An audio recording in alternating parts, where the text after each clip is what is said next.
საღამომშვიდობისა ძვირფასო ტელემაყურებლობა მოგესალმებით 22 საათის შესრულდასრულეთ საქართველოში დღეს სამშაბათია ტელეკომპანია მეგატივის პირდაპირ ეთერში წინა საარჩევნო გადაცემა დისკურსი დაიწყო. ადგილობრივი თვითმმართველობის არჩევნებამდე კიდევ უფრო ცოტა დრო რჩება. ყოველ სამშაბათსა და პარასკევს კი შეგიძლიათ გადმოერთოთ მეგაზე და მოკეთ მოწვეულ სტუმრებთან ერთად შევაჯეროთ წინა საარჩევნო გარემო და ვისაუბროთ ამ თუ იმ პარტიის ხედვებთან დაკავშირებით თუ როგორ წარმოუდგენიათ ჩვენი ხვალინდელი დღე გახდეს უკეთესი. გადაცემის სტუმრებს წარმოგიდგენთ პარტია გირჩი საკრებულოს ციის პირველი ნომერი თეკლა მებურიშვილი გვეწვია საღამომშვიდობისა თეკლა. მადლობა რომ მონაწილეობთ გადაცემაში.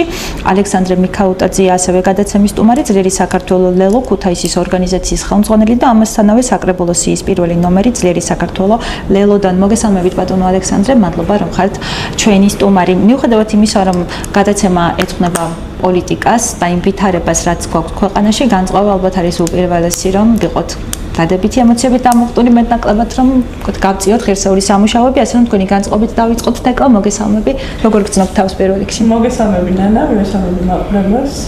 ძალიან დიდი მადლობა მინდა გადაგიხადო მოწვევისათვის.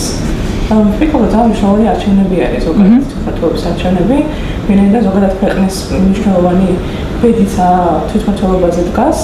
უნდა როგორი მმართველი იყოლება თვითმმართველობის სრულად თვითმმართველობას ძალიან მნიშვნელობა და როლი აქვს დღევანდელ საქართველოში. ანუ შემერთებით ხართ? კი, თქმა უნდა. ძალიან კარგი. ვფიქრობ, რომ მნიშვნელოვანი არჩევნებია, ყველა უნდა წავიდეს არჩევნებზე და დააფიქსიროს საკუთარი აზრი. ბატონო ალექსანდრე, როგორ ხართ?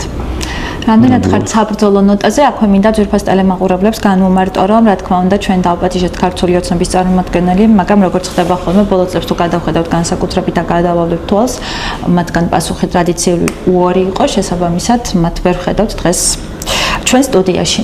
მოგესალმებით მაპატიეთვის, მოგესალმებით თქვენს მაყურებელს, მოგესალმებით თქვენ. მოგესალმებით არჩევნებში მონაწილეობას ვღებულობთ. გვაქვს ჩვენი განწყობები ამ პროცესთან დაკავშირებით. ვფიქრობ, რომ საზოგადოება ძალიან კარგად იცნობს და იცის საზოგადოებამ ჩვენი გადაწყვეტილების შესახებ. ვიცით, რომ ოპოზიციურ როლზე აზრთა სხვადასხვაობა არის არჩევნებში მონაწილეობასთან დაკავშირებით. მიიმედება, რომ გადაცემის განმავლობაში გეტყვით და დეტალურად მოგეწოდებთ ჩვენს განწყობებს. მიზანი რა გვაქვს გადავღებულოთ მონაწილეობას თვითმმართველობის არჩევნებში და ჩვენ ხედვასაც ამავდროულად იმედია რაღაც დოზით და ფორმით შევეხებით აუცილებლად ცხადია ამ მოტივით შევიკრიბეთ და ქალაქთან ჩვენს ქალაქთან დაკავშირებით რომელიც თითქოს ჩვენგანისთვის ძალიან მნიშვნელოვანია. კი ბატონო, ან უნდა იყოს ხო? ყველა ჩვენთაგანისათვის მნიშვნელოვანი, ვისაც როგორ ხელგვეწიფება, ვიზრუნოთ რომ იყოს უკეთესი ხვალინდელი დღე და მით უფრო ქალაქი, რომელიც ძალიან ბევრი გამოწვევის წინაშეა და თქვენი თვალით დანახულ საჭიროებებზე და პრობლემებზეც მოგვახსენებთ. იქამდე ბატონო ალექსანდრე, თქვენ გააშხილეთ ფრაზა, რომ ჩემი პარტია იღებს მონაწილეობას ადგილობრივი თვითმმართველობის არჩევნებში. ას და სხვადასხვაობა გამოიწვია თავად თქვენს პოტენციურ ამომრჩეველში, თავად თქვენს პარტიაში ხო პოლიცაჭროს წევრებმა შემდგომ დატოვეს და გააპროტესტეს. მოდით, რატომ შეჯერდით და რატომ თქვათ არ ხართ ისევ ბოიკოტის რეჟიმში? თქვენ ბრძანეთ რომ თქვენი ამომრჩეველი და საქართველოს სრულად ინფორმირებულია, მაგრამ თუ გექნებათ სრული ცხადია ჩვენი ეთერის მეშვეობითაც მოახსენეთ ამომრჩეველს. ანუ მოდით ასეთი რაღაც არის, რაღაც ტაქტიკასთან დაკავშირებით, ყველა მიცით რომ ოპოზიციაში ასეთ სხვადასხვაობა როგორ გავყვეთ პროცესს, რომელიც ბოლო წლების განმავლობაში მიმდინარეობს, ჩვენ უყურებთ, ცოტა შესავლის სახით უყურებთ, რომ ქართული ოცნება დაკავებული არის ხელისუფლების ძალაუფლების კონსოლიდაციით და კონცენტრაციით, რაც მას ნამდვილად არ ხდის კარგ ხელისუფლებად. თავმოჩილება ითქვას, რომ ჩვენ უყურებთ ავტოკრატიულ მმართველობას, რეჟიმს, არანაირ თანხმობა საზოგადოებასთან საჭირო არ არის ამ ადამიანების წარმოდგენით. თქვენ ახსენეთ წევან, რომ ქართული ოცნება მოიწვიეთ აქ და ისინი იმასაც კი არ გადრულობენ, რომ მაგალითად დისკუსიაში მიიღონ მონაწილეობა რა და საზოგადოებას დავანახოთ საკუთარი ხედვა წარმოდგენა ამ თუ იმ საკითხთან დაკავშირებით, ეს იქნება ქუთაისთან დაკავშირებული საკითხები თუ საქვეყნო, ასე რომ ვთქვათ, ეროვნულ დონეზე არსებული პრობლემები. რატომ ღებულობთ? არ მექნება ალბათ შესაძლებლობა იმისი, რომ დეტალებში ღრმად შევიდე, თუმცა ყველა მიცით, რომ პროტესტში მონაწილე ერთ-ერთი პოლიტიკური გაერთიანება, კვალიფიციური პოლიტიკური სუბიექტი, რომელმაც წინა თვითმმართველობა მაპატიეთ საპარლამენტო არჩევნებზე მიიღო ნდობა მოსახლეობისგან, საკმაოდ დიდი ნაწილი ჩვენი ამორჩევლისა დადებითად იყო განწყობილი იმ ხედვის მიმართ, რაც პარტიას გააჩნდა. ვიცით ყველა რა მოხდა 2024 წლის არჩევნებში, როგორ განვითარდა მოვლენები და ჩვენ ვიყავით პირველი ინიციატორები, შექმნილი იყო ერთიანი პლატფორმა, სადაც ყველა თუნდაც პარლამენტში შესული იმ ციფრებით, იმ დათვალებით შესული 61 დეპუტატი დამჯდარი იყო საზოგადოების ცნობილ ადამიანებთან ერთად დისკუსიით, შელობით გვიხერხებინა ის, რომ ყველასთვის აბსოლუტურად ადგილი ჩვენი მოსახლეობისათვის და თქმა უნდა საერთაშორისო თანამეგობრობისთვის დაგვენახებია, რაც წარმოადგენს ოპოზიცია, როგორი განწყობები არის აქა, ნუ ახლა ერთმანეთის პატივისცემით უნდა გაგრძელებული იყო ეს პროცესი, გავუპერო. თავის რატომღა ჩვენი ინიციატივა იქნა იგნორირებული სამწუხაროდ. არაერთი მცდელობა ჩვენი მხრიდან პრეზიდენტთან არსებული პლატფორმის ჩარჩოებში გვემოქმედა გაცილებით ეფექტურად. ყოფილიყავით გაცილებით მიზანდასახულები ამ პროცესში, გაცილებით კოორდინირებული, წარმატებული. აღმოჩნდა მეტიც ახლა როცა ერთობაზე ვსაუბრობთ, აქ რა თქმა უნდა ცხადია პირველ რიგში კოორდინაციას გულისხმობდა რაღაც ნაწილმა პოლიტიკური აქტორებიდან და მათი ამორჩეველიდან რაღაც საკილიკოდაც კი გახადა ის საკითხი, რომ ხო არავინ არ თავაზობდა ამ ადამიანებს კანონშემოქმედებით საქმიანობას, რაღაც ალტერნატიულ პარლამენტს, ნუ ხეს პირობითად შეიძლება წარმოვიდგინოთ, რომ ასეთი რაღაც შეიძლება შემდგარიყო და არავინ არ ფიქრობდა, რომ რაღაც კანონშემოქმედებითი საქმიანობა გაიმართებოდა იქა. აბსოლუტურად ყველა პროცესში ძლიერი საქართველო წარმოდგენილი იყო ღირსეულად, ეს მინდა ხაზგასმით აღვნიშნო. ეს იქნებოდა პროტესტი, ეს იქნებოდა წინააღმდეგობა, ეს იქნებოდა ყოველდღიური რეაქცია. პროცესებმა მიიღო სრულად განსხვავებული, ნუ ახლა სხვა ხასიათი, როცა ჩვენ თქვით, რომ მოდი ესეთი რაღაც, მოდი დავიჯდეთ კიდევ ერთხელ და შევიჯერდეთ ვღებულობთ თუ არა, დავიწყოთ დისკუსია იმაზე, ვღებულობთ თუ არა ადგილობრივ თვითმმართველობის არჩევნებში მონაწილეობას. ნუ იმ წუთში მე მგონი ყველა ვიცით, რომ საზოგადოებისთვის უკვე საკმაო ნაწილისთვის ოპოზიციის გარკვეული ნაწილის არგუმენტი ერთ-ერთი ცნობილია, რომ ოპოზიციის საკმაო ნაწილის არგუმენტი გახლავთ ამ ხელისუფლების ლეგიტიმაციის საკითხი რა. მოდი მე როგორც მასწავლებელი სრული პასუხისმგებლობით ვიტყვი და იურისტი იქნება, პედაგოგი იქნება, ნებისმიერი პროფესიის ადამიანი, რომელიც ამ საკითხში ერკვევა, წესით უნდა დამეთანხმოს. რომ წარმოუდგენელია, საუბრობდეთ ადგილობრივი თვითმმართველობის არჩევნებზე და ამავდროულად ფიქრობდეთ, რომ აღნიშნული გარკვეულ ლეგიტიმაციას მიანიჭებს ქვეყნის საკანონმდებლო ხელისუფლებას რა. ვიცით როგორი არის ჩვენი კონსტიტუციური მოწყობა, ვიცით რომ ავირჩიეთ ასე თუ ისე საკანონმდებლო ორგანო ქვეყნის მოვახერხეთ ადგილობრივ დონეზე ჩვენი მოსახლეობა მსხვერპლობაში და საერთაშორისო დონეზე საერთაშორისო დამკვირვებლების მეშვეობით დაგვედასტურებინა ის მანკიერებები, რასაც ადგილი ჰქონდა 2024 წლის ოქტომბრის არჩევნებში. ამიტომ ვერანაირად ვერ მოხერხდება ის და ვერანაირად ვერ მოხდება ის, რომ მაგალითად 99 დეპუტატი, რომელიც ქართულ ოცნებას ჰყავს საკანონმდებლო ორგანოში, შესაბამისად არჩეული აღმასრულებელი ხელისუფლება, სახელმწიფო ხელისუფლებაზე აღარაა საერთოდ საუბარი რა. სამი წესით და რიგით სამი დამოუკიდებელი შტო უნდა კონდეს ჰორიზონტალური დანაწილების პრინციპიდან ამოვდივარ, დემოკრატიის პრინციპიდან ამოვდივარ და აქ თვითმმართველობის არჩევნებში შესვლა და რომელიმე ამ ხელისუფლებისთვის რაიმე ტიპის ლეგიტიმაციის მინიჭება არ წარმოადგენს, ასე რომ ვთქვათ, რეალობას, ლოგიკას, არანაირ ლოგიკას არ ექვემდებარება.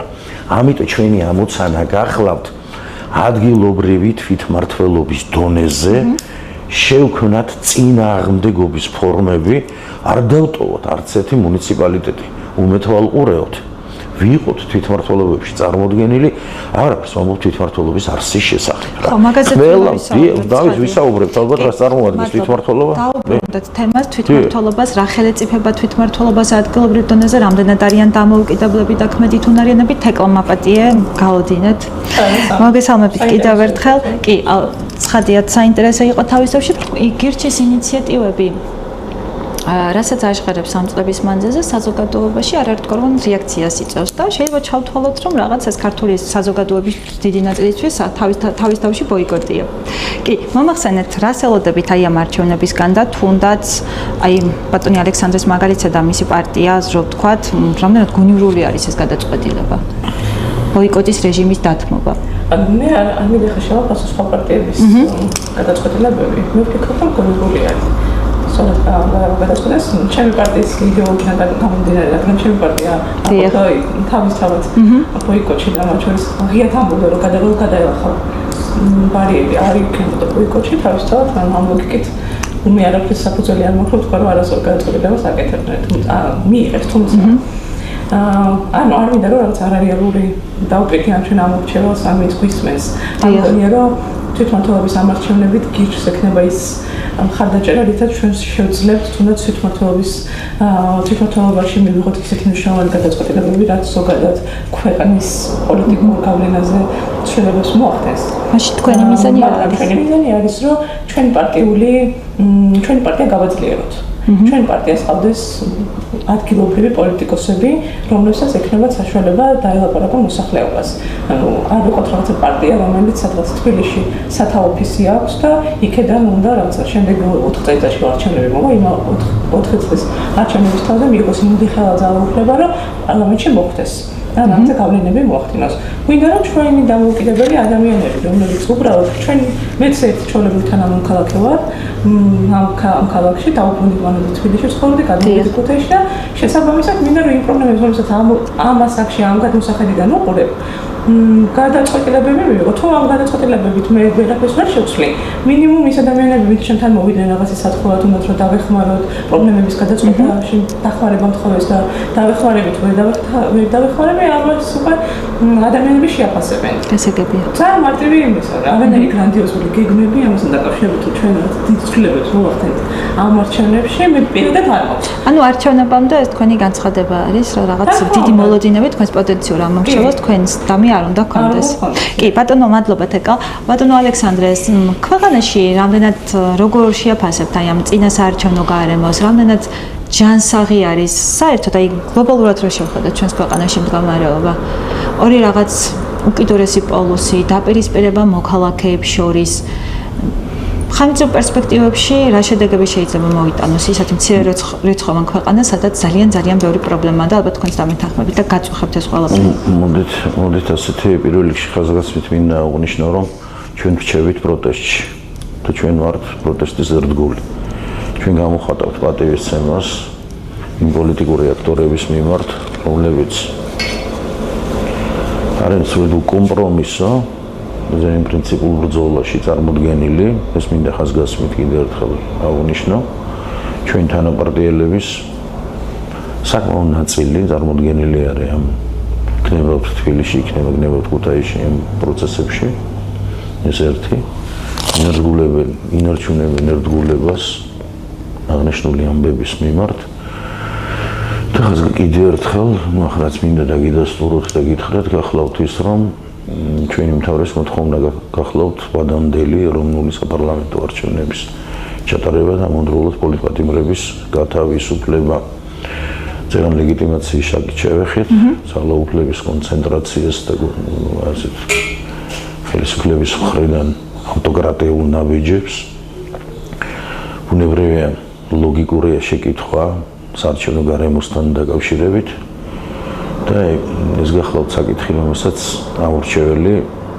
რომელზედაც ამორჩეველი აქცენტირებს და არაერთი პოლიტიკური მოთამაშე, რომელიც ამ პროცესში აღებულობს მონაწილეობას.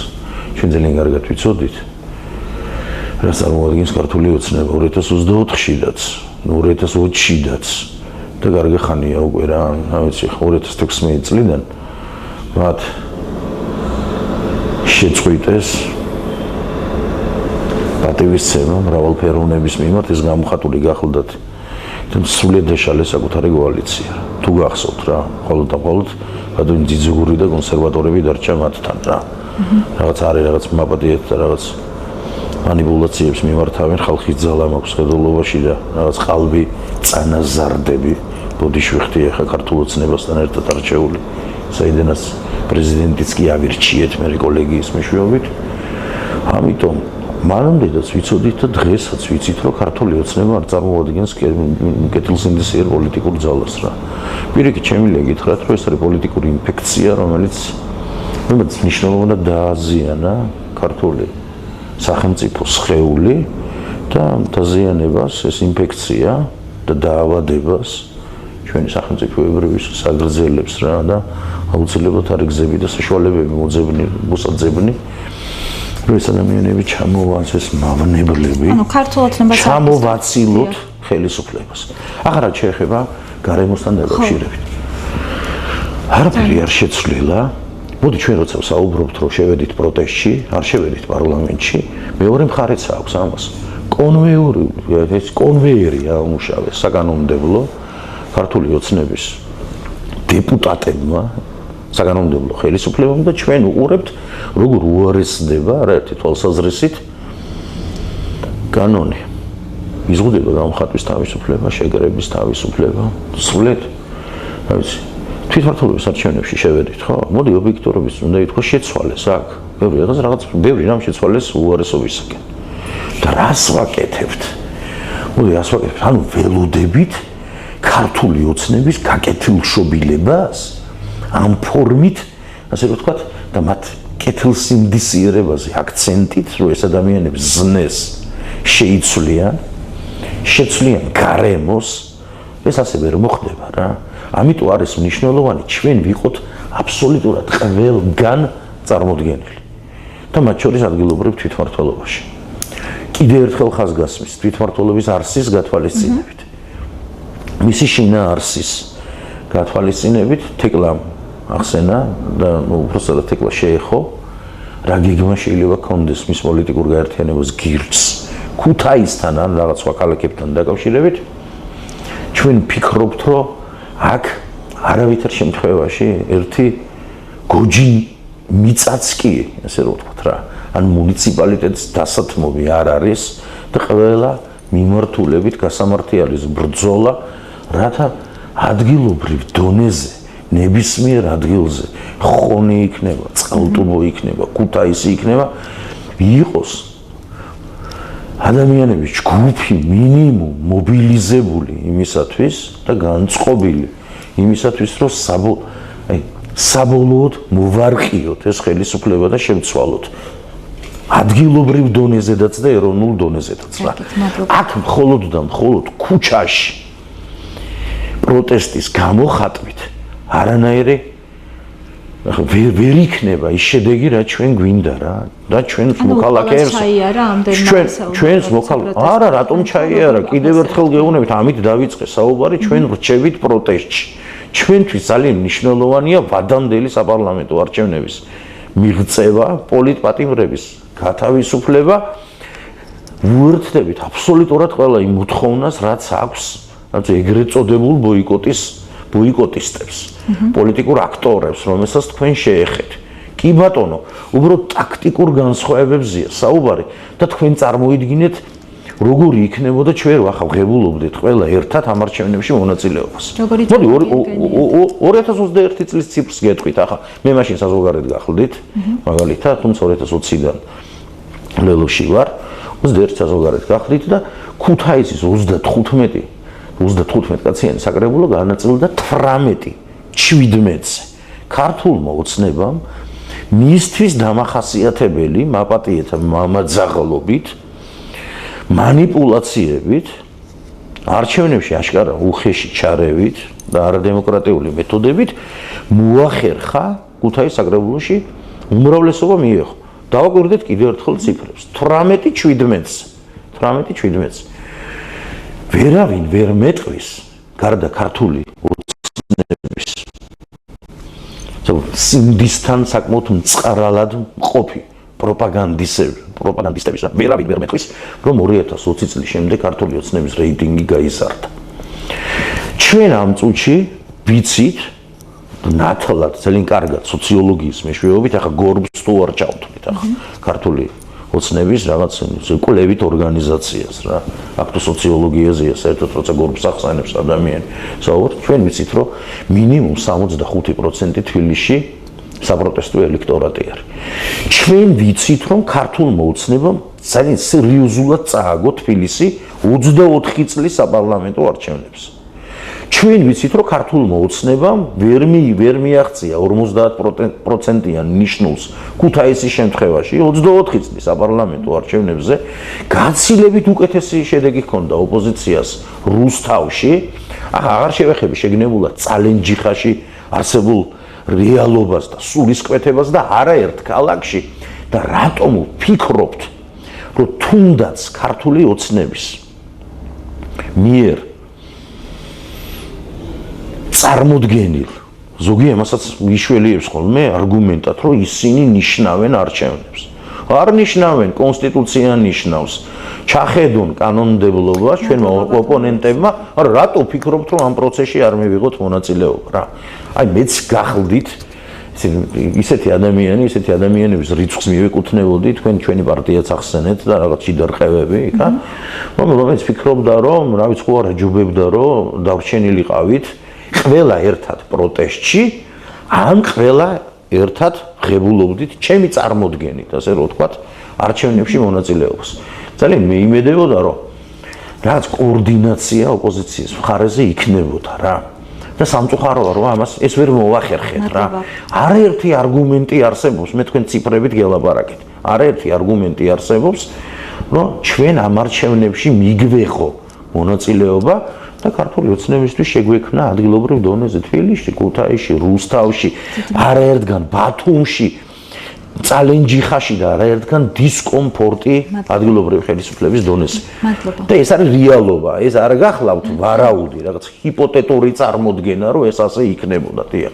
ახლა ეუთოოდირი რომ ამ პროცესში მონაწილეობას არ ღებულობს, იქნება ნაკლების დამკვირვებელი და ეს ქართული ოცნების დამსახურება არის ბრჭყალებში. არჩევნების თემატიკას დაუბრუნდებით იქამდე თეკლა, როგორც ბრძანენ თქვენს პოტენციურ ამორჩევას რაღაც გრაციოზულ და გრანდიოზულ მოლოდინებზე არ ამახვილებთ საწყისებში ყურადღებას, მაგრამ აი თქვენ თვალით დანახული ქუთაისის საჭიროებები რაში მდგომარეობს და როგორ ფიქრობთ, რა ბერკეტები გექნებათ და როგორ წარმოგიდგენიათ, რა პრობლემები დგას ასე რომ ვთქვათ, პირველ ნაწილში, რამდენიმე მათგანი, მაგალითად 5 მათგანი რომ დაგვისახელოთ, რაც საცოცხლოდ მნიშვნელოვანია ამ ქალაქისთვის. ზოგადად არ ვიცი ახლა მე გადავიდეთ ჩვენი მაყურებელი თვალს გიხის პოლიტიკას, მაგრამ აი თვითმმართველობის არჩევნების დაანონსებისთანავე მალევე ჩვენი პარტიამ განაცხადა ესეთი იდეა, რომ ქუთაისში გამოსულიყო დედაქალაქი. ხო, კი, ვიცით რა თქმა უნდა. ამ იდეას ახლა დიდი გამოხმაურება და ხარდაჭერა ეს რაღაცა თქონდა არ მოყვა და მე მესმის იმ ხალხის იმიტომ რომ ბევრი ასაც უნდა საწონი არის, როგორ უნდა მოხდეს, რა ფორმით უნდა მოხდეს, რატომ და ვისთვის დედაქალაქის გამოტანა ქუთაისში. თუმცა ქუთაისს მე ვფიქრობ, რომ ამის პოტენციალი აქვს. ისტორიულადაც ეს ქალაქი იმსახურებს იყოს დედაქალაქი და ზოგადად ვფიქრობ, რომ იმისათვის რომ დეცენტრალიზაცია მოხდეს ჩვენს ქვეყანაში, მნიშვნელოვანი არის რომ თბილისიდან ის ინსტიტუტები, რაც თბილისში არის დაარსებული, დედაქალაქიდან გადავიდეს სხვა ქალაქში. და ამაზე მსჯელობა მგონია რომ ხელსაყრელი იქნება როგორც ქუთაისისთვის, ისეთ ზოგადად თბილისისთვის უფრო კიდე. იმიტომ რომ ეს გადაწყვეტილი განეიტრალებას გამოიწვევს ალბათ ცილათი ქალაქის. ამიტომ ვფიქრობ, რომ ეს ამ იდეაზე მუშაობა თვითმმართველობაში ჩვენი არსებობით უნდა დაიწყოს. ანუ არ დასრულებულა ეს. არა, რა თქმა უნდა, გასაგები. უბრალოდ სათანადო ხარდაჭერა არ აქვს. ამ იდეაზე მუშაობა იქნება საჭირო. გარდა ამისა, ვფიქრობ, რომ მე ესე ხედავ ყოველ შემთხვევაში ჩემს თავს და ჩემს სამუშაო გეგმას საკრებულოში. ბევრი პრობლემა არსებობს საქმიანობის სისტემის მოუწესრიგებელი ინფრასტრუქტურა იქნება, განათება იქნება თუ რა ვიცი, ზოგადად ყველა კუთხეში რაღაც სოციალური პრობლემები, ამას ახლა თვალს ვერავინ ვერ გაიქცევა. ყველა უნდა გაუსწოროს თვალი ამ პრობლემებს. თუმცა ჩემთვის რომ მიფიქრე რა ისი გაკეთების საშუალება მექნება, მე ვფიქრობ, რომ ეს იქნება ჩემი დაპირებაც ჩვენი ამორჩევნებისთვის და იმ ადამიანებისთვის, ვინც ფიქრობს, რომ წავიდეს თუ არ წავიდეს არჩევნებზე და ვის მისცეს ხმა. მე ვპირდებ ყველა მათგანს, რომ თუ კი არჩევნებზე ისინი ხარს დაუჭერენ გირს, ანუ უბრალოდ არ დაუჭერენ გირს ხარს, მაგრამ ჩვენთან მოვლენ იმ შემთხვევაში თუ მე საკრებულოს წევრი გავხდები, დახმარების თხოვნით. არა აქვს ამას არსებითი მნიშვნელობა, რა პრობლემა იქნება. ხა სოციალური პრობლემის გადაწყვეტა კიდევ უფრო დიდი დიდ რესურსებს მოითხოვს, მხოლოდ ერთი ადამიანის საშუალებით ამ პრობლემებს ჩვენ ვერ მოვაგვარებთ, თუმცა მე ვფიქრობ, რომ ისეთი პრობლემები, რომელიც როგორც არის თქვა, მერის ბიუროკრატიის გადალახვა, ამ პრობლემებისთან გადალახვას მე მარტივად შევძლებ. მარტივად შემიძლია, რომ რაღაცა კონკრეტული კონკრეტული მერის თანამშრომლის კარზე დავაკავშირდეთ, ხო, რომ ამ ადამიანს ეს პრობლემა აქვს და გადავწყვიტე. თუ ეს უარს მეტყვის, არც გარკვეულ გასაგები იქნება იმ ადამიანისთვის, რომ ვიღაცამ თვითმმართველობიდან უარი უთხრა ამ ადამიანს. თუ ამის გადაწყვეტის და ამ პრობლემის მოგვარების საშუალება იქნება, ყველაზე მარტივ გზას ვთხოვ, რომ გითხრას და ამ მარტივი გზით მიიღოს ამ ადამიანმა მისთვის ხელსაყრელი შედეგი. შესაბამისად, თითოეული ადამიანის ჩვეულებრივი ქუთაისელი მაცხოვრებლისთვის უნდა იყოს კომფორტული ამ ქალაქში ცხოვრება, ჩემით ბატონი ალეკოსისთვის თუ სხვათან აგუდელებთან ერთად. თუ აი ეს არ ვერ გავაკეთეთ, ანუ საკრებულოს არ აქვს იმის რესურსები, რომ რაღაცა გრანდიოზული, მე ამას გულისხმობ, რომ ამბობ, რომ დიდ დაპირებებს ვერ გავსცემთ და არ მინდა რომ ვინმე მოტყუებული დარჩეს. კონკრეტული პრობლემები მინდა რომ გადავჭრა. კონკრეტული ადამიანები ვინც შემომდებოდნენ და მე თქვენ რაღაცა კონკრეტული პრობლემა აქვს და გვინდათ რომ ეს პრობლემა გადაწყდეს, რაც შეიძლება სწრაფად და ეფექტურად, მე ვფიქრობ რომ მე ყველაფერს გავაკეთებ იმისთვის, რომ ეს პრობლემები მაქსიმალურად სწრაფად და ეფექტურად იქნას გადაჭრილი. თუ ამას ვერ შევძლებ, ამის ახსნის სახელებაც მექნება რატო ვერ შევძლებ. მადლობა. ადგილობრივი თვითმმართველობა რამდენად ქმედით უნარიანია? აი დღემდე როგორ შეაფასებთ ბატონო ალექსანდრე მათ? გაწეულ სამუშაოებს ალბათ ადევნებთ თვალყურს და ინტერესდებით. მოდი ადგილობრივი თვითმმართველობის მოდი ახლა საქართველოს ოცნების ადგილობრივი ხელისუფლების შეფასება რო არ დავიწყოთ, ჩემი მხრიდან ეს ძალიან კრიტიკული არის ჩემი განწყობა ამ ადამიანების მიმართ რა. ადგილობრივ და ეროვნულ დონეზეც, მაგრამ მე მინდა რომ შევეხო ქუთაისის შესახებ მინდა რამდენიმე სიტყვა გითხრათ რა. მაგალითად იგივე სადაც წარმოადგენენ ქართული ოცნების ადგილობრივი ხელისუფლების და ეროვნული ხელისუფლების კოორდინაციასაც, მათ საქმიანობას რასაკეთებენ როგორ. მოდი ესეთ რაღაც თეკლა შეეხო ქუთაისის დედაქალაქის განმოტანის იდეას რა. მე მაგალითად მომწონს ეს ამბავი რა. თავის დროზე იყო აქ ადმინისტრაციულ ცენტრზე საუბარი, საკანონმდებლო ორგანო გადმოსული გახლდათ აქ-იქ და ბევრი რამე შეიძლება გაკეთდეს ამ მიმართულებით რა. ნუ ჩვენი ქვეყნის რუკას თუ დავხედავთ, გავითვალისწინებთ ისტორიულ კონტექსტს, ეს არსებით შესაძლებელი არის და როგორც სწორიც იქნებოდა რომ ეს ასე ყოფილიყო რა.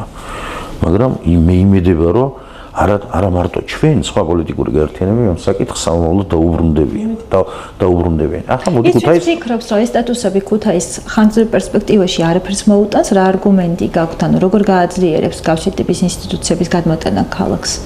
რატომ არ გააძლიერებს? არა, არის ხოლმე ხო, რომ ქუთაისს არაფერს არ მოუტანს, ჩვენ უნივერსიტეტის ქალაქი იცლება, მარტივ რაღაცასვე ქალაქი იცლება, აქედან მიდიან ან საზღვარგარეთ, ან თბილისში რა, ან შიდა მიგრაციას უყურებთ. ჩვენ ამ შემთხვევაში შენ სხვაგან ძალიან ჭვიანი, გონიერი ადამიანები ქალაქს ტოვებენ რა. ვიცით ქუთაისში დემოგრაფიის თვალსაზრისით რა ხდება? რა ხდება?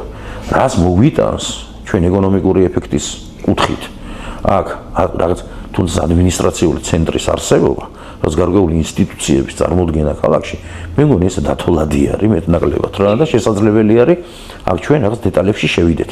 მაგრამ მოდი სხვა რაღაც მინდა შემოგთავაზოთ თქვენ, რადგან ქალაქთან დაკავშირებით კითხულობთ. 2017 წელში, მოდი ბოლო დაახლოებით 7-8 წელიწადს შევეხოთ აი ამ ასე რომ ვთქვათ ქართული ოცნების ადგილობრივი ხელისუფლების საქმიანობისა ჩვენს ქალაქში რა. 2017 წელს წელიწადს უნივერსიტეტში შეიქმნა ცენტრი, თითკურგოვსკი იყო ასეთი პოლონელი არქეოლოგი, რომელიც პალეოლითის ხანაზე მუშაობდა ძალიან დიდი ხნის წინათ საქართველოში და ამ ცენტრის მიზანი გახლდათ მომზადებულიყო ისტორიული მასალები და საფუძვლები იმისათვის, რომ ქუთაისი იუნესკოში იქნას ნომინირებული როგორც ურბანული და განსაკუთრებით მისი ისტორიული ნაწილი, როგორც ურბანული ძეგლი. წარმოგიდგენიათ, რამდენად კარგი რაღაცა არის და მოდი ეს წამოწყება არსებობდა რა. ეხლა ეს აღნიშნული საჭიროებს ძალიან სერიოზულ ძალისხმევას, აუცილებლად ეროვნულ დონეზე ხელისუფლების მხარდაჭერას და მე მგონი ჩვენს ახლა ხშირად ვსაუბრობ ტურიზმზე, მოდი ეკონომიკური ეფექტი, ჩემო ბატონო შევხედოთ და მაპატიეთ და ეს არ უნდა გახლდეთ მხოლოდ გასტრონომიისკენ რაღაც აქით-იქით, ხო და ყველამ ვიცით, მოდი ქალაქის პრობლემატიკას დაახლოებით 180-ზე მეტი კერძო საკუთრება არის, რომელიც კულტურულ მემკვიდრეობას წარმოადგენს ჩვენს ქალაქში. ხელისუფლების საკუთრებაშია და ამავდროულად ეკლესიის საკუთრებაში არის კიდე რამდენიმე დაახლოებით 3 თუ 4 ათეული ათეული ძეგლი. ძალიან ახლოს არის ჩვენთან გელათი. იქ რა ვითარება არის, ყველამ ძალიან კარგად ვიცით. ამ ყველაფერს მოვლა და პატრონობა სჭირდება. ცალკეული მაგალითები შემიძლია კიდე ჩამოგითვალოთ. მოდი, იქით კროკოვსკის ცენტრის ქმედით უნარიანობა მოცემულ ეტაპზე როგორ მუშაობენ, რა ეტაპზე არის იუნესკოში ქუთაისის როგორც ურბანული ძეგლის წარდგენის საკითხი, იმედია მოვლენ ჩემო ბატონო და თქვენ შეეკითხეთ მათ რა ხდება ამ მიმართულებით. იცით კიდე რა შეეკითხეთ? მაგალითად კულტურულ მემკვიდრეობაზე და ქალაქის მოვლა პატრონებაზე როცა საუბრობენ. რა ხდება 2018 წელს დაანონსებულ სამხატვრო გალერეის რეაბილიტაციასთან დაკავშირებით? რა ხდება 2018 წელს დაანონსებულ რიონის პირა სახლების რეაბილიტაციასთან დაკავშირებით? თავდაპირველად, დაახლოებით შემდეგ ეს ციფრი რამდენჯერმე შეიცვალა 25 მილიონი ლარი უნდა დახარჯულიყო რა. და რიონის ორივე მხარეზე ჯაჭვის ხიდიდან მოყოლებული წითელი ხიდისა და რუსთაველის ხიდის ჩათვლით ბევრი რამ უნდა მოწესრიგებული იყო ორივე სანაპიროზე. სავალალო მდგომარეობა, ერთ-ერთი ჩვენი დაპირება, ჩვენი პოლიტიკური გაერთიანების გახლავთ უსაფრთხო ქალაქები და მუნიციპალიტეტები. ყველაზე მნიშვნელოვანი დაპირება თბილისში მაგალითად ყოველდღიურად ვისმენთ რომ დაახლოებით 10,000 ავარიული სახლი არის. დაახლოებით ამდენივე სახლი შეიძლება არსებობდეს რეგიონებში, რომელიც რეაბილიტაციას აღდგენას საჭიროებს. სინაგოგასთან შეიძლება გავიდეთ, აგერ წლებია კერძო მაცხოვრებელი, რომელიც ხელს ვერ კიდევს საკუთარ ქონებას, იმიტომ რომ ის წარმოადგენს კულტურულ მემკვიდრეობას, არის ჩამონგრეული გაზის გაჟონვის შედეგად ადამიანს საკუთარი სახლის ფასადი დაუზიანდა და ადამიანი წლებია ითხოვს რომ ეს საკითხი მოწესრიგდეს. აი ბევრი რამე არის. კულტურული მემკვიდრეობის აგენტო არსებობს ასეთი იქ არიან ჩვენი თანაქალაქები წარმოდგენილი როგორც ექსპერტები რა. მე მათთან მქონია შემხედრებული ახლა რაღაც საქმიანი ურთიერთობა, ძალიან ხშირად რაღაცეთ სკოლას უკავშირდება და რაღაც საკითხებს ბიუროკრატია ესეთ თეკლა მახსენა რაღაც ადგილობრივ დონეზე მუნიციპალ აქ ისეთ ბიუროკრატიას აწყდება მოსახლეობა. ქუთაისი როგორც ერთ-ერთი ძველი ქალაქი, ახალციხესთან, თბილისთან და კიდე არაერთხელ ძველი ქალაქი აუცილებლად უნდა სარგებლობდეს შესაძლებლობით კულტურულ მემკვიდრეობას სათანადოდ მოევლოს და ჩვეულებრივ მოქალაქეს, ჩვენ თანამოქალაქეს მიეცეს შესაძლებლობა ნაკლები ბიუროკრატიის პირობებში საკუთარ ქონებას მიხედოს და წლების განმავლობაში არ ელოდეს თბილისში საბჭო კულტურული მემკვიდრეობის საბჭო როდის მიიღებს გადაწყვეტილებას. მოდი ძალიან მნიშვნელოვანი საკითხები ჩვენი ქალაქს ახლა ყველაფერს ხო ვერ ჩამოვთვლი და მათ საქმიანობას გეუბნები. არაერთი რამ დაანონსენ საჯარო ბიბლიოთეკაში რა მდგომარეობა არის წინ. ახაც რა ვიცი დაგვპირდენი როგორც იქნა როძევიჩის ქუჩაზე სპორტული სკოლის წამოწყება მოახერხე. დამთავრდება ალბათ აწირა წლებია უკვე მე მგონი მექანიკა გავიდა არ ვიცი დაახლოებით 6-7 წელიწადი არის სკოლა რაც დაიკეტა სამხარაულის ექსპერტიზის და ყველაფრით ახლა საბუთები ახლა ჩემ სამუშაო მაგიდაზე მიდევს რა. მაგრამ კიდე ერთი გულისტკივილი. მეოთხე საჯარო სკოლაში გახლა ვართ მასწავლებელი, სადაც დირექტორი ვიყავი წლების განმავლობაში. ივლისის თვეში 2025 წლის ივლისში მეოთხე საჯარო სკოლის მშენებლობა უნდა დასრულებულიყო და აგერ სწავლა დაიწყო გუშინ. და არა მარტო ქუთაისში. იმერეთში კიდე 7 სკოლა უნდა ჩაბარებულიყო და ბავშვები ახალ სკოლებში უნდა შესულიყვნენ. 8 სკოლის მშენებლობა აქვს იმერეთში. წლებია დაწყებული. რა დაწყებული? საძირკველია ჩვენთან ამოთხრილი რა. მხოლოდ და მხოლოდ მეტი არაფერი არ გაუკეთებია. ნაგავსაყრელი საკითხი.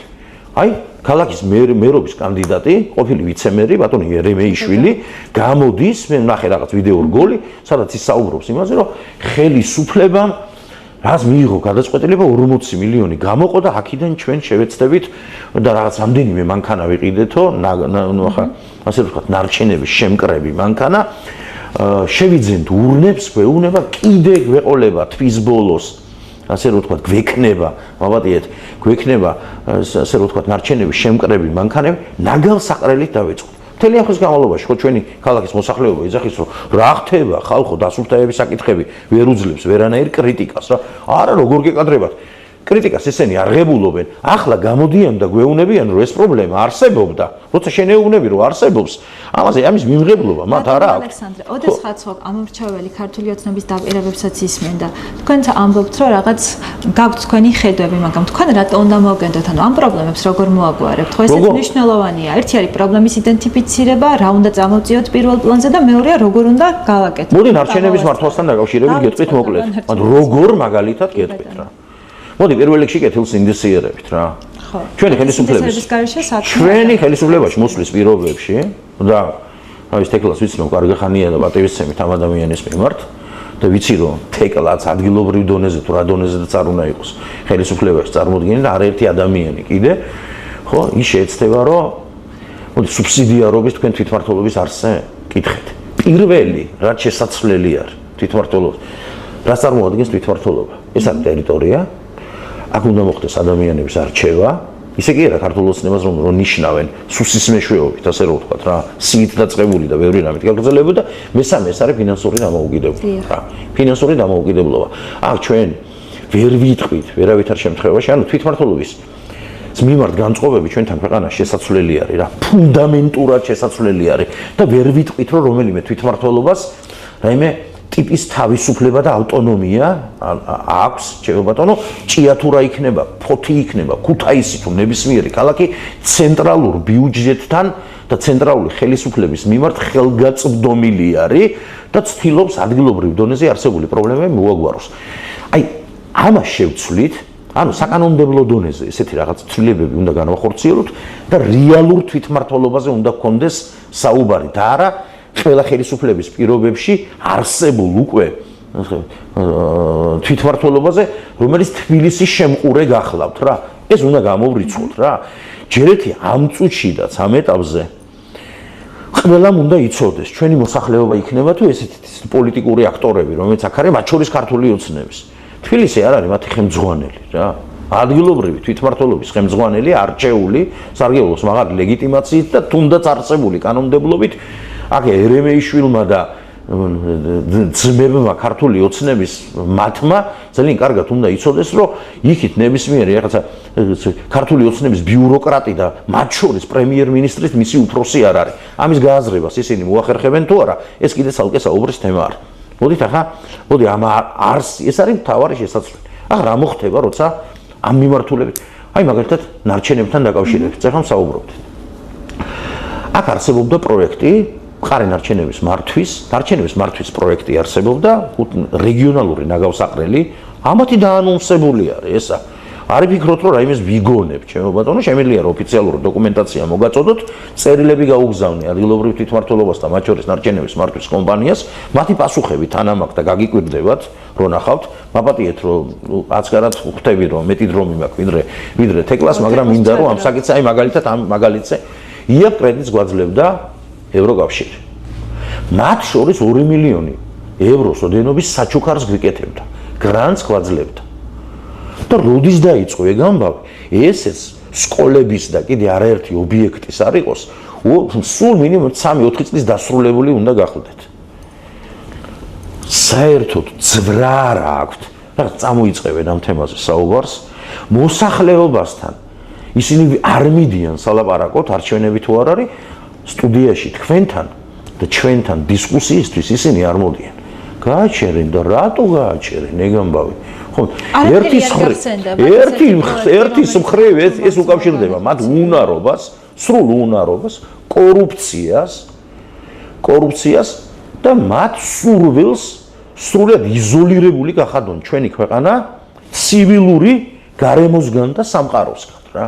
საზოგადოება რა სითხავს ბატონო ალექსანდრე? რა ჩვენი დაკვეთა? რიგითი მოქალაქეების განწყობები როგორია? სრულებები მე წეღან თქვენ ციფრებზე გესაუბრეთ თბილისის ნახევარი საქართველოა პრაქტიკულად და ამ ქალაქის მაგალითად მოსახლეობის 65%-ზე მეც უნდა რომ ესენი წავიდნენ ხელისუფლებით. ქუთაისში 47% აიღო ქართულმა ოცნებამ 2004 წლის საპარლამენტო არჩევნებში. ცვლილებებს ითხოვს ჩვენი ქალაქის მოსახლეობის უმრავლესობა, ის 47% კიდე მათი დაწერილია და რამდენად კეთილსინდისიერი არის, ესე ვთქვათ, რამდენად რეალური არის ციფრები, ეს სხვა საკითხი არის. გითხარით რუსთავის და არაერთი ქალაქის შესახებ. თამამად შეიძლება ითქვას, რომ ჩვენი მოსახლეობა ითხოვს ცვლილებებს და ქართული ოცნების ხელისუფლების ამ პოლიტიკური ინფექციის ხელისუფლებიდან ჩამოშორებას რა. არაერთ საკითხს კიდე შეიძლება შევეხოთ რა, რა ვიცი, გალერეა საჯარო. დაუბრუნდეთ ცოტა. რამდენიმე წუთში. თეკლა, ბატონმა ალექსანდრემ ბრძანა ესეთი ტერმინი, რომ კეთილსინდისიერება. დღეს თუ გადავხედავთ ჩვენს პოლიტიკურ ველს ყველა მიმართულებით, როგორ ფიქრობთ, რიგით მოქალაქეს რამდენად შეიძლება გქონდეს განცდა, რომ რომელიმე პარტია კეთილსინდისიერებასთან და სიმართლესთან ასოცირდება. ნუ ჩვენ ხედავთ როგორი დამოკიდებულება საზოგადოების წევრებს შორის, ოჯახებიც ვიცი, სადაც ესეთ პოლიტიკური დაპირისპირებაა ხო ხედვების სხვადასხვა თაობებს შორის. ნუ დღეს პოლიტიკური ვერი საქართველოში კეთილსინდისიერებასთან რამდენად ასოცირდება? ამდენი ფუჭი დაპირების მოსვენის შემდეგ. ზოგადად დაძაბული პოლიტიკური სიტუაცია არის ქვეყანაში. ყოველ მხარეს ორი ადამიანების ნაწილი გაყოფილი. ერთმანეთს ცოტა პესიმისტურად უყურებს პოლიტიკურ დღესასწაულს, მეორე უფრო ოპტიმისტურად და მე მესმის იმ ადამიანების, ვისაც არ შეერათ პოლიტიკური დაპირებების. მაგრამ რა ვიცით, თქო, გლიშიშიც სხვა არავის გაუწყვეტია ესეთი. ესა მოცემულობა გვაქვს იმის გამო რომ რაღაცა ადამიანების ჯგუფს არ ჯერათ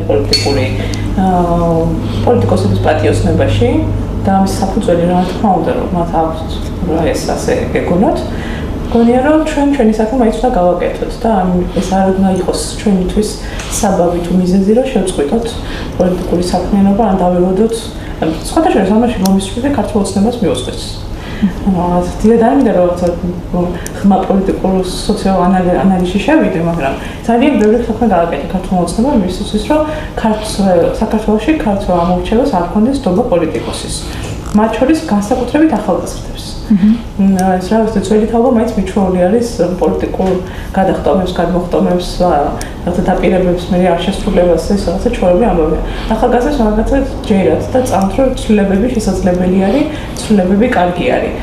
მაგრამ ყველაფერი გაკეთდა იმისათვის, რომ ადამიანებს ახალგაზრდებსაც არ უნდათ რომ პოლიტიკაში აქტიური საარჩევნო უფლებებით ისარგებლონ, ან პირიქით პასიური საარჩევნო უფლებაზე წავიდნენ და არჩევნებზე ხმა დააფიქსირონ.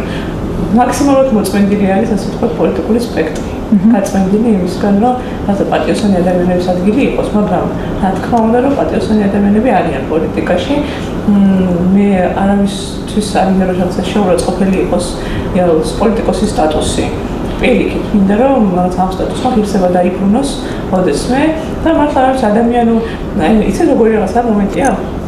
როდესაც თვითონ პარტია ვერტიკალური სისტემით იმართება და ყავს ლიდერი, რომელსაც უნდა დაეკითხო ყველაფერი, თორე შენ თვითონ შენი მორალიდან გამომდინარე გადაწყვეტილებას ვერ მიიღებ, ძალიან ცოტა გადაწყვეტილებაზეა საუბარი. მე პარლამენტში მუშაობდი იურისტად, მათ შორის იქ ვუწევდი კანონებს და იქ ხედავდი სხვა პოლიტიკური პარტიები როგორ იქცეოდნენ. აი რაღაც გადაწყვეტილების მისაღებად თუ ჩვენ მივიდოდით, რომ იცით, ანუ ამ კანონპროექტებს ჭირდება თქვენი დახმარება. პარლამენტში არსებული საპარლამენტო მანდატის მქონე ადამიანები გონებოდნენ, რომ დაგველოდეთ ჩვენს ლიდერს ვკითხავს და თუ ამაზე თანხმობა გვექნება, ჩვენ გეტყვით თანახმობა იქნებით თუ არა დაგიჭიროთ მხარი, ან დაგიჭიროთ მხარი.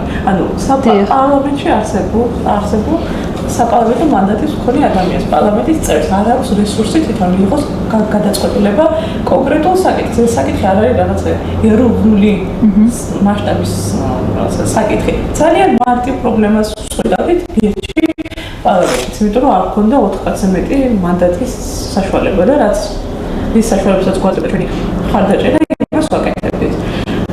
ანუ ამას ვაწყდებოდი ახლა იმაში პარლამენტში მე პირადად ამის მოუსწრება რა მომისმენია და მინახავ შემთხვევით და რა თქმა უნდა თვითმმართველობის დონეზე უფრო დიდი პრობლემები არის ამ კუთხით, ანუ თითქოს თითოეული პოლიტიკური პარტიები არ ხედავენ საკუთარ პოლიტიკურ აქტორებს მნიშვნელოვან ადამიანებს, რომელსაც გადაწყვეტილებას ანდობენ და როცა ეს სისტემა ძირეულად შეიცვლება და მართლა არჩეული ადამიანი არჩეულს ნიშნავს, მართლა კაცი ნიშნავს და მართლა არჩეული არჩეულს ნიშნავს, აი მაგ რაღაცა შეიცვლება. მადლობა თეკლა, ვიცი რომ ძალიან ბევრი პრობლემა და სასაუბრო ძალიან ბევრი, მაგრამ ნელ-ნელა შევაჯეროთ ჩვენი დღევანდელი შეხვედრა. ბატონო ალექსანდრე, რა ასეთყვით თქვენს პოტენციურ ამორჩეველს? შეგიძლიათ მიმართოთ? მოდი პირველ რიგში ამ თემასთან დაკავშირებით რა, კეთილს ინდიცირება რო კრიტერიუმიანი ძალიან მნიშვნელოვანი კვალიფიკაციასთან და სხვა არაერთ რა თქმა უნდა. რაიმესთან ერთად, ამაზე ყველაფერს თანხმდებით რა. თანხმდებით, სრულად ვიზიარებ. და როგორც ხვდები თქვენი თეკლას და რა ვიცი იმის ნორმალური ადამიანის წარმოდგენას, რომ აქ დამოუკიდებლობის ხარისხი პოლიტიკაში მყოფ ადამიანებს, იმ სხვა რაღაც ღირსებებთან ერთად, რომელიც მაშინ უნდა იყოს წარმოდგენილი, რა ვიცი ეს აუცილებელია და ეს რა ვიცი ნებისმიერ ღირსეულ ადამიანს ეს ღირსეულ ადამიანში ეს უნდა გახდეს წარმოდგენილი და ვიღაც ერთზე დაკიდებული ეს ბიძინა ივანიშვილი იქნება თუ კიდევ სხვები ადამიანები, რომლებიც წარმოადგენენ პროცესში, პოლიტიკურ პროცესში მნიშვნელოვან მოთამაშეებს, რა ვიცი ეს ასე წეგან როცა თვითმმართველობის არსებს საუბრობდით, ნუ ესე ცხადი არის, აქ მე ვითხოვდი, რომ ადგილობრივ დონეზე, გარდა სულისკვეთებისა, რომელიც შეიძლება არსებობდეს თვითმმართველობა, შევეხიამ საკითხს, რა ვიცი, ეს თითოეული ადამიანი უნდა იყოს მართლა ღირსებით და წარმოდგენით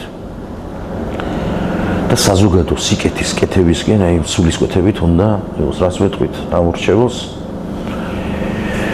ჩვენ მათ პირდებით წეგან შევეხე უსაფრთხოების ნაწილში უკეთეს ქალაქებს და მუნიციპალიტეტებს, გაცილებით უსაფრთხო ქალაქებს და მუნიციპალიტეტებს.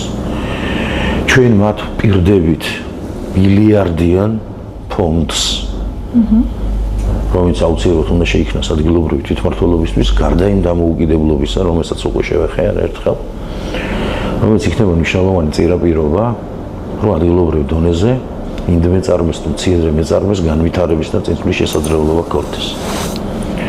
ჩვენ მათ პირდებით უკეთეს სერვისს განათლებაში, ჯანდაცვაში, მათ შორის მაგალითად ბავშვების უფასო კვებას, აი თუ დაინტერესდებით და ამას ძალიან მარტივად მოიკვლევთ ჩვენ მეზობელ ქვეყნებში.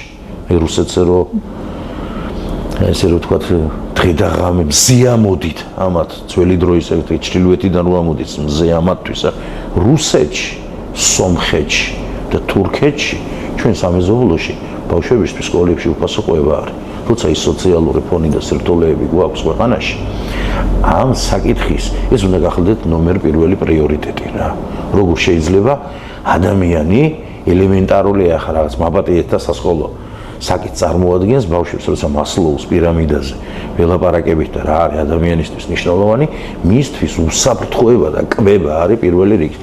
იქით ადამიანი თუ ეს საკითხები მოწესრიგებული არა სხვა რამეზე ვერ იფიქრებს რა.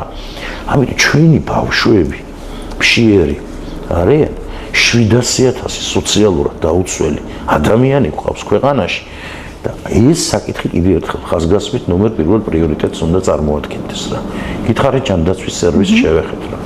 უკეთეს სერვისს, უკეთეს მუნიციპალურ საავადმყოფოებს. ახლა ურბანული თვალსაზრისით რომ ბევრი პრობლემა გვაქვს, მოდი ეს ორი რაღაც, ქუთაისში უყურებთ უკვე საცობებს, ხო? მაგალითად, ქუთაისში უყურებთ ტურიზმს, მათი რაოდენობა იზრდება. ნუ ხარ დაგვემართება თუ ევროკავშირთან ვიზო მიმოსვლა აღარ გვექნა. ხო, ამას ყველა ხვდებით რა. ქუთაისის აეროპორტის დატვირთვა და იქ დასაქმება როგორ შეიცვლება? როგორ აისახება ეს ჩვენ ეკონომიკას, ადგილობრივ მოსახლეობას რა პრობლემები შეიძლება შეექმნეს, რამდენი ადამიანი დარჩება, ასე რომ ვთქვათ, ლუკმაპურის გარეშე. დიახ, ჩვენ პირდებით ამ ადამიანს ჩვენ ვიმუშავებთ ცივილურ გარემოსამყარო ევროკავშირთან, ნორმალურ სახელმწიფოებთან, მარტივად რო ვთქვათ, ურთიერთობების გაუმჯობესებაზე, ჩვენი ქვეყნის სამომავლო ინტეგრაციისთვის არაერთ ნაბიჯს გადავდგამთ. შევთავაზებთ ჩვენ მოსახლეობას უკეთეს ჯანდაცვის სერვისს, ახ წეგან თქვი, ხო?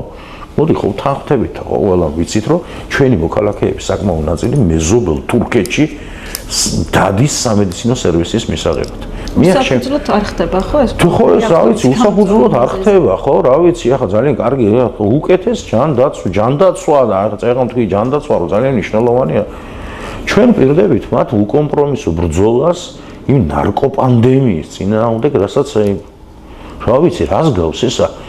ჩვენ რამდენიმე თვის წინათ ვისმენდით ქართული ოცნებისგან რაღაც ესეთი აქაც არ ქონდათ მიმღებლობა, რას ქვია, კაცო, ჩვენ როგორ გეკადრებათ და რა და ჩვენ ამბობდით სრულიად საფუძვლიანად ოპოზიცია ამბობდა რომ ისინი გახლდნენ და მათი მაღალ ჩინოსნები ხელშემწყობი იმაში რომ ქვეყანაში ამდენი ნარკომოვაჭრე იყო და ამდენი ადამიანი ეწიგრებოდა და ახალგაზრდის ხო და ახლა აღმოჩნდა რომ აგერ გავიდა შეიცვალა შინაგან საქმეთა მინისტრი სახელმწიფო უსაფრთხოების სამსახურის ხელმძღვანელი და აღმოჩნდა რომ დღიარ გავა 10-15 ნარკოლეგალიზატორი რო არ დაგა ესე უსაფუძვლო იყო ჩვენი პრეტენზიები გამოდის რომ ჩვენ სრულიად საფუძვლიანად ჩვენ აქ პირდებით უკეთეს სერვისს ამ ადამიანებს რეაბილიტაციისთვის იოთის მხრივ არ დავიშურებთ ძალისხმევას იმისათვის რომ შევაჩეროთ ეს პანდემია და რაც შეიძლება ბევრი ადამიანი გადაურჩეს ამ უბედურებას და მეორეს მხრივ მათ პირდებით ღირსეულ რეაბილიტაციას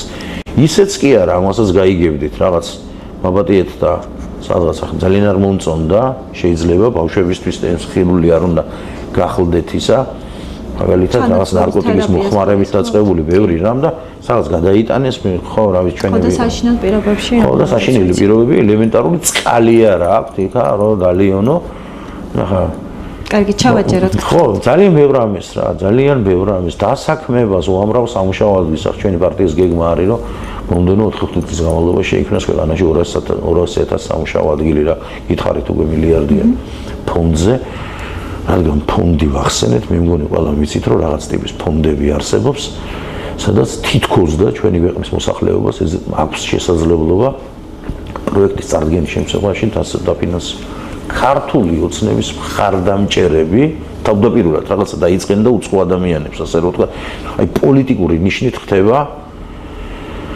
აქ გამორჩევა ადამიანების და იმ კატეგორიისთვის ხელშეწყობა ხდება იმ კატეგორიისთვის რომელიც უშუალოდ მათ ამორჩევს და მათ მხარდამჭერებს წარმოადგენენ მადლობა ბატონო ხო რა ვიცი ჩვენ პირდებით ობიექტურობას კეთილსინდისიერებას ჩვენ პირდებით ჩვენ მოსახლეობას და ვითხოვთ კიდევ ერთხელ ხაზგასმით ეროვნულ არჩევნებს და პოლიტპატიმრების გათავისუფლებას. მადლობა თეკო.